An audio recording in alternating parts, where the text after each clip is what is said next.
റമദാനിൽ ഖുർആനിന് വളരെ പ്രാധാന്യമുണ്ട്, മറ്റൊന്നിനുമില്ലാത്ത പ്രാധാന്യം.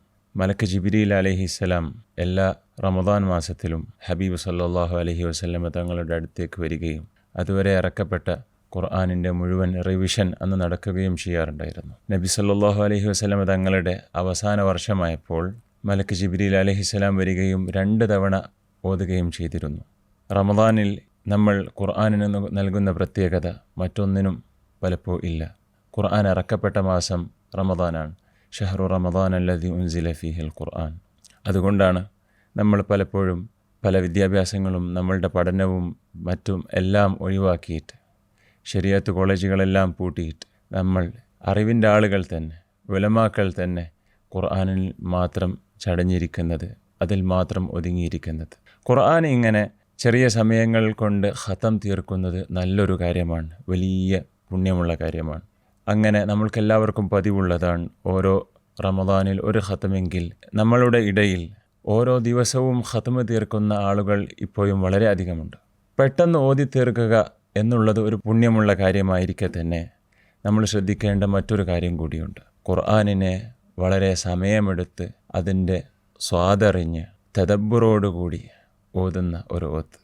ഇത് പറയുമ്പോൾ മനസ്സിലേക്ക് വരുന്നത് ഉസ്താദുൽ അസാത്തീദ് ഓക്കെ ഉസ്താദിനെയാണ്. ഉസ്താദിൻ്റെ രാത്രിയിലുള്ള പൊട്ടി കരഞ്ഞുകൊണ്ടുള്ള ഖുർആൻ പാരായണം കേട്ട പലരും അനുഭവം പറയാറുണ്ട്. ഉസ്താദ് തബാറക സൂറത്തിലെ അവലം യറൗ ഇല ത്വയ്രി ഫൗഖഹും സ്വാഫാത്തിൻ വയഖ്ബിദ്ന മാ യുംസികുഹുന്ന ഇല്ലർ റഹ്മാൻ. നിങ്ങൾ കാണുന്നില്ലേ ആകാശത്ത് പറക്കുന്ന പറവകളെ, പക്ഷികളെ? അവകൾ ചിറകിങ്ങനെ വിടർത്തി വെക്കുന്ന സമയത്ത് അവരെ ആരാണ് ആകാശത്ത് പിടിച്ചു നിർത്തുന്നത്? ചിറകുകൾ അവർ ശരീരത്തിലേക്ക് കൂട്ടി നിൽക്കുന്ന സമയത്ത് അവരെ ആരാണ് ആകാശത്ത് പിടിച്ചു നിർത്തുന്നത്?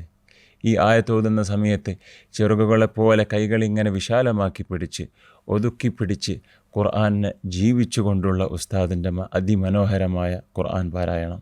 ഇതെല്ലാം സൂചിപ്പിക്കുന്നത് ഖുർആൻ അങ്ങ് ഓതിപ്പോവാനുള്ള ഒന്നല്ല, അർത്ഥമറിയാനും ആസ്വദിക്കാനും അതിൻ്റെ മഹനീയ ആശയങ്ങളിലൂടെ സഞ്ചരിക്കാനും അല്ല, ഖുർആൻ ജീവിക്കാൻ കൂടിയുള്ളതാണ്. ഈ തവണത്തെ ഖുർആൻ പാരായണങ്ങൾ കുറച്ചെല്ലാം അർത്ഥമറിയുന്നവർ അതിലേക്കും, നല്ല ഈണത്തിൽ പാരായണം ചെയ്യാൻ അറിയുന്നവർ ഒന്ന് പതുക്കെ മനസ്സറിഞ്ഞ് ആത്മാവിനെ കേൾപ്പിച്ചുകൊണ്ട് പാരായണം ചെയ്യാൻ ശ്രമിക്കണം. ഖുർആൻ നമ്മിൽ ജീവിക്കുന്നവരിൽ അള്ളാഹു നമ്മളെ പെടുത്തുമാറാവട്ടെ.